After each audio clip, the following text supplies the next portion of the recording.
नमस्कार, आप देख रहे हैं 24 न्यूज। मैं हूं आपके साथ संजय मिश्रा। आइए देखते हैं अब तक की 25 बड़ी खबरें।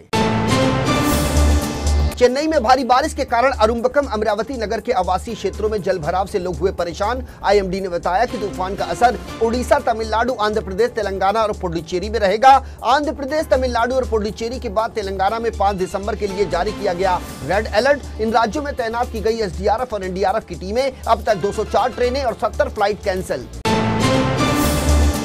राजस्थान में पश्चिमी विक्षोभ के सक्रिय होने के चलते कई जगहों पर मौसम में बड़ा देखा गया बदलाव। 25 नवंबर के बाद हुई अचानक बारिश से प्रदेश के तापमान में आई भारी गिरावट। हल्की बारिश और हवा के चलते मौसम हुआ ठंड। उत्तर प्रदेश में दिसंबर की दस्तक के साथ हुई बारिश के कारण अब मौसम में आया तेजी से बदलाव। उत्तर प्रदेश के ज्यादातर इलाकों में तेजी से तापमान में देखी जा रही है गिरावट। इसके साथ ही मौसम विभाग ने आने वाले 2 से 3 दिनों में तूफान मिचोंग के कारण बारिश की जताई संभावना, जिसके चलते कई इलाकों में तेजी से बढ़ती ठंड के साथ छाया हुआ है घना कोहरा। चक्रवाती तूफान मिचोंग के कारण रेल परिचालन हुआ प्रभावित। दक्षिण दिशा की कई ट्रेनें कर दी गई हैं रद्द। इनमें दिल्ली से चलने वाली ट्रेनें भी हैं शामिल। तमिलनाडु, चेन्नई, आंध्र प्रदेश में भारी मूसलाधार बारिश के चलते जलभराव के कारण दिल्ली से दक्षिण भारत की ओर जाने वाली ट्रेनों का संचालन भी हुआ प्रभावित। 5 दिसंबर को पूरे देश में मनाई जा रही है काल भैरव जयंती। इस दिन की जाती है भगवान शिव के रुद्र रूप काल भैरव की पूजा। ये मार्गशीर्ष माह के कृष्ण पक्ष की अष्टमी तिथि के दिन मनाई जाती है काल भैरव की जयंती। इस दिन को कालाष्टमी भी कहते हैं। दरअसल रात्रि में की जाती है काल भैरव की पूजा। ऐसी मान्यता है कि काल भैरव जयंती के दिन काल भैरव की पूजा करने से दूर होते हैं जीवन के सभी संकट।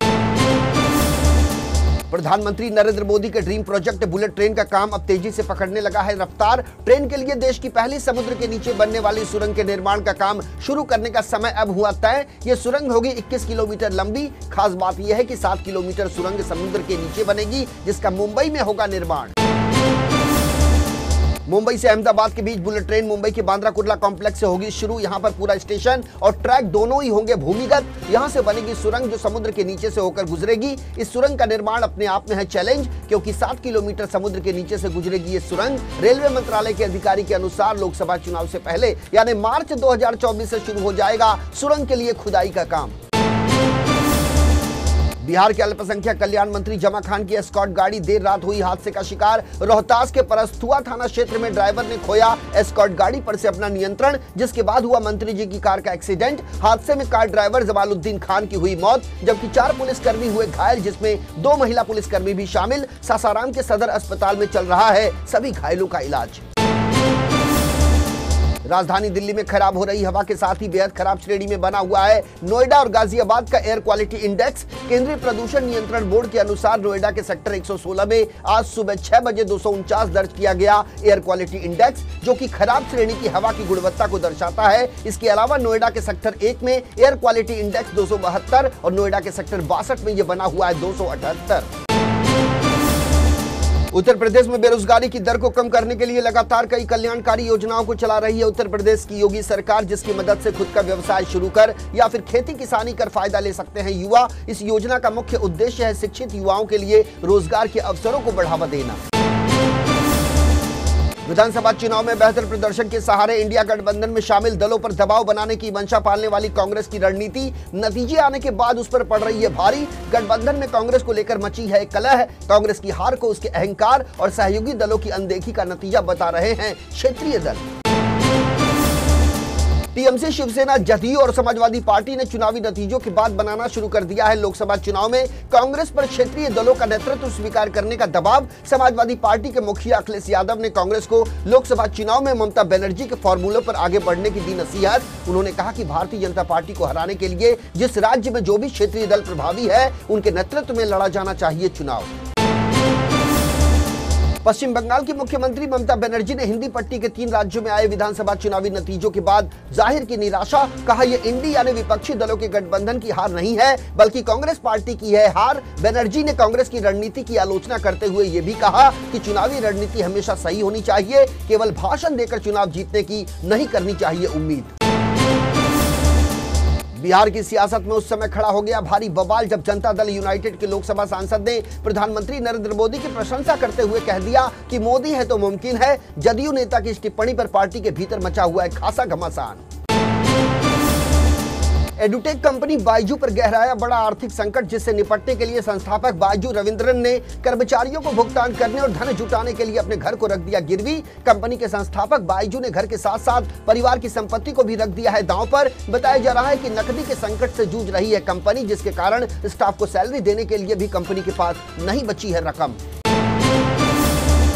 पश्चिम बंगाल के मुख्यमंत्री और तृणमूल कांग्रेस की मुखिया के कथित अपमान को लेकर सूबे की विधानसभा में विपक्ष के नेता शुभेंदु अधिकारी की बढ़ गई है मुश्किलें। ऐसा इसलिए क्योंकि सोमवार 4 दिसंबर को वो सार्वजनिक प्रदर्शन के दौरान ममता चोर लिखी हुई टी-शर्ट पहनकर पहुंच गए थे, जिसके बाद दीदी की कैबिनेट की वरिष्ठ मंत्री चंद्रिमा भट्टाचार्य ने राज्य विधानसभा में की इसकी शिकायत। पुलिस ने दर्ज किया मुकदमा।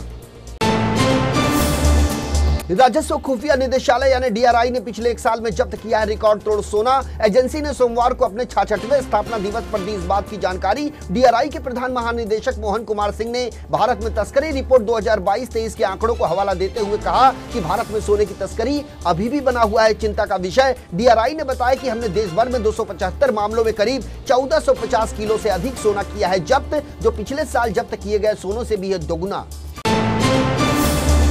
खालिस्तानी आतंकी लखबीर सिंह रोडे की पाकिस्तान में हुई मौत। प्रतिबंधित संगठन Khalistan liberation force international Sikh youth federation का स्वयंभू प्रमुख था लखबीर सिंह रोडे। बताया जा रहा है कि लखबीर सिंह रोडे की उम्र थी 72 साल के आसपास। खालिस्तानी आतंकी और उनसे जुड़े गैंगस्टरों के कनेक्शन के मामले में केंद्रीय जांच एजेंसी ईडी की हुई एंट्री। जांच एजेंसी ईडी इस वक्त राजस्थान और हरियाणा के 13 ठिकानों पर कर रही है सर्च ऑपरेशन की कार्रवाई। बताया जा रहा है कि गैंगस्टर लॉरेंस बिश्नोई और काला जठेड़ी से जुड़े ठिकानों समेत उनके गुर्गों के खिलाफ चल रही है सर्च ऑपरेशन की कार्रवाई। पुणे नगर पालिका ने अदालत के आदेश के 1 महीने बाद भीड़ेवाड़ा की जर्जर संरचना को किया जमींदोज। समाज सुधारक महात्मा ज्योतिबा फुले और उनकी पत्नी सावित्रीबाई फुले ने 1848 में इस स्थान पर लड़कियों के लिए शुरू किया था पहला स्कूल। अधिकारियों ने बताया कि नगर निकाय शुरू करने जा रहा है इस स्थल पर समाज सुधारक दंपत्ति को समर्पित एक राष्ट्रीय स्मारक बनाने की योजना। मशहूर टीवी शो सीआईडी में फ्रेडरिक्स की भूमिका निभाने वाले लोकप्रिय अभिनेता दिनेश फडणवीस का मंगलवार को हुआ निधन। लीवर खराब होने के बाद अभिनेता आईसीयू में जूझ रहे थे जिंदगी और मौत के बीच। पिछले कुछ दिनों से उनकी हालत बनी हुई थी नाजुक, जिसके बाद डॉक्टरों ने उन्हें रखा था वेंटिलेटर सपोर्ट पर। आखिरकार जिंदगी से जंग हार गए दिनेश फडणवीस।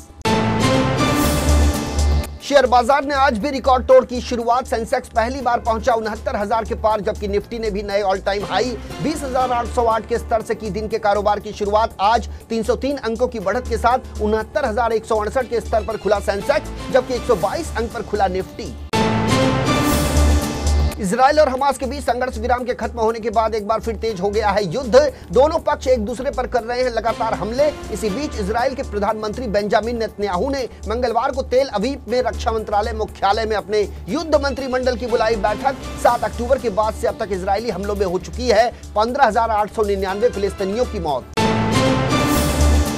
हमास पर चौतरफा हमला करके निपटान में जुटे इजराइल ने अब निकाली है एक नई तरकीब। इजरायली सेना ने पंप मंगा लिए हैं और उनके जरिए हमास के बनाए बंकरों और सुरंगों में भरा जा रहा है पानी। इजराइल की सेना का कहना है कि ऐसे एक्शन पर या तो हमास के लड़ाके सुरंग से बाहर निकलेंगे या फिर अंदर ही मारे जाएंगे।